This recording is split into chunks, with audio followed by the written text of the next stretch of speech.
Hello? Today, we will talk about a very special Ayurvedic text, the Ashtanga Hridayam. Yes, absolutely. It is considered, in a way, a compendium of Ayurveda. A compendium.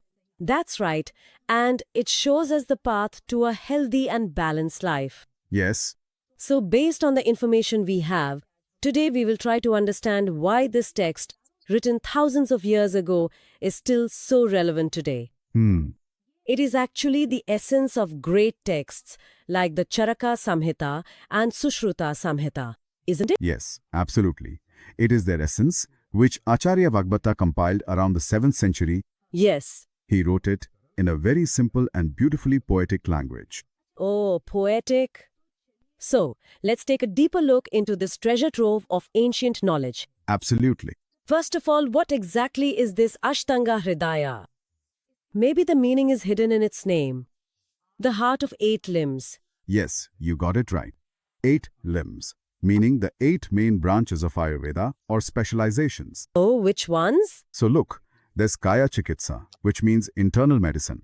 Then Shalya Tantra, which is surgery. Surgery too? In those times, Yes. absolutely. Surgery has been very important in Ayurveda. Then there's Bhuta Vidya, which today we might associate with psychiatry. Okay. Pediatrics, that is, diseases of children Kaumarbritya, toxicology Vishvigyan, Agad Tantra, and even methods to rejuvenate the body, meaning rejuvenation therapy Rasayan Tantra, and sexual health, aphrodisiac therapy, Vajikaran are also included. Wow. That's quite comprehensive. Yes, and there's also Shalakya Tantra, the part dealing with the eyes, nose, throat, the ENT section.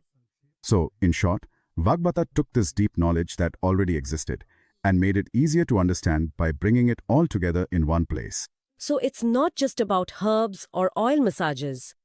It means it looks at life in a completely holistic way. Absolutely. Ayurveda literally means the science of life science. Could you elaborate on this a bit more? I mean, how does this balance work? Yes, you see, Ayurveda believes that health is not just the absence of disease. It's a state of balance Balance between what? between the physical body, the conscious mind, the spiritual soul, and the entire environment that surrounds us. Okay. In Ayurveda, there are 3 fundamental energies or constitutions in the body: Vata, Pitta, and Kapha. These are called doshas. Yes, I've heard about. So, maintaining their balance is very important. Similarly, the tissues in the body, which are called dhatu. Dhatu. Yes, and the system that eliminates waste, the excretion, and our digestive power Agni. It's important that all of these work together in harmony. And when all of this is in balance, and our mind and soul are also at peace, that's when true health is achieved. I understand. So everything is connected, the body, mind, and soul, all of it. Exactly. It's a complete picture. And the credit for simplifying this whole picture goes to Vagbhata. It's said that he acted as a bridge between the knowledge of Charaka and Sushruta. Yes, that's what is believed. Karaka was an expert in internal medicine. Sushruta specialized in surgery, and in a way, Vagbhata combined both. And what was his special quality? You mentioned he wrote in poetic form. Yes, that was his greatest specialty. He wrote this profound knowledge in the form of verses, as poetry. I see. Yes, because of this, it became easier to memorize. It also sounded pleasant to listen to, so this knowledge could be easily passed down from generation to generation. Yes, that's true, as trees or poems tend to stick in memory. Absolutely. It also made the knowledge more appealing, perhaps about his lifetime or where he was from. There are some differences of opinion among scholars, Kerala or Kashmir. I see. But there is no question about the relevance of his work. This knowledge is both spiritual and just as practical. So what is the structure of this text like? These 120 chapters seem quite extensive.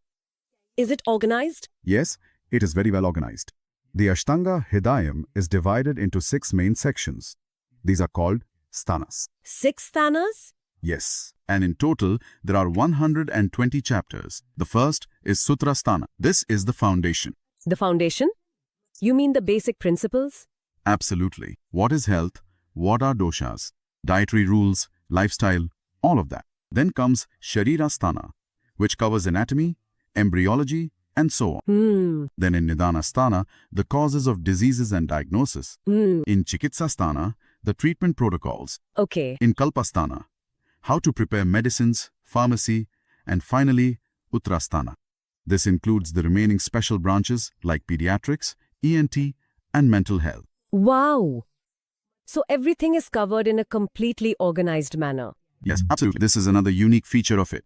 All of this sounds really fascinating. Yes. But now, let's come to the most important question. In today's life, which is so hectic and stressful, where lifestyle diseases are so common, how can this ancient text help us? This is a very important question.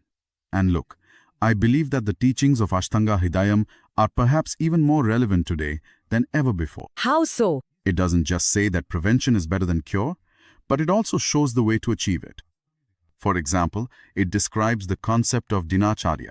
Dinacharya means daily routine. Yes, absolutely. There are very clear rules for everyday life.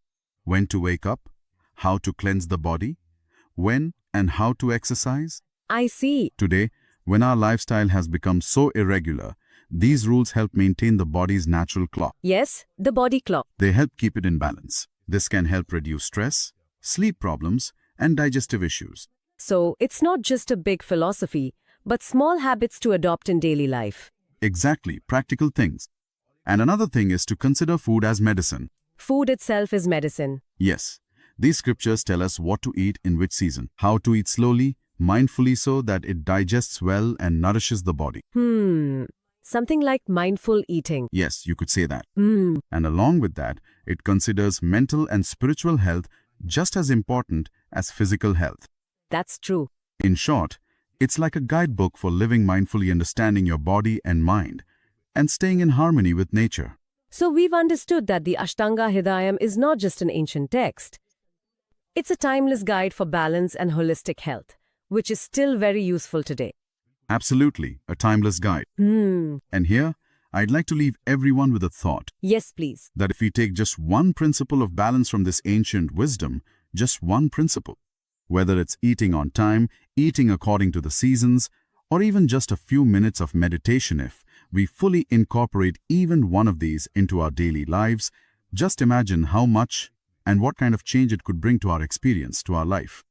Truly, that's something to think about. Just one change and its impact? Yes. Very interesting. There's still so much more to explore in the depths of this knowledge. Especially what you mentioned, the Sutra Sthana, the fundamental principle. Yes, that's the foundation. There's so much to learn in that. Maybe we can talk more about it sometime in the future. Absolutely.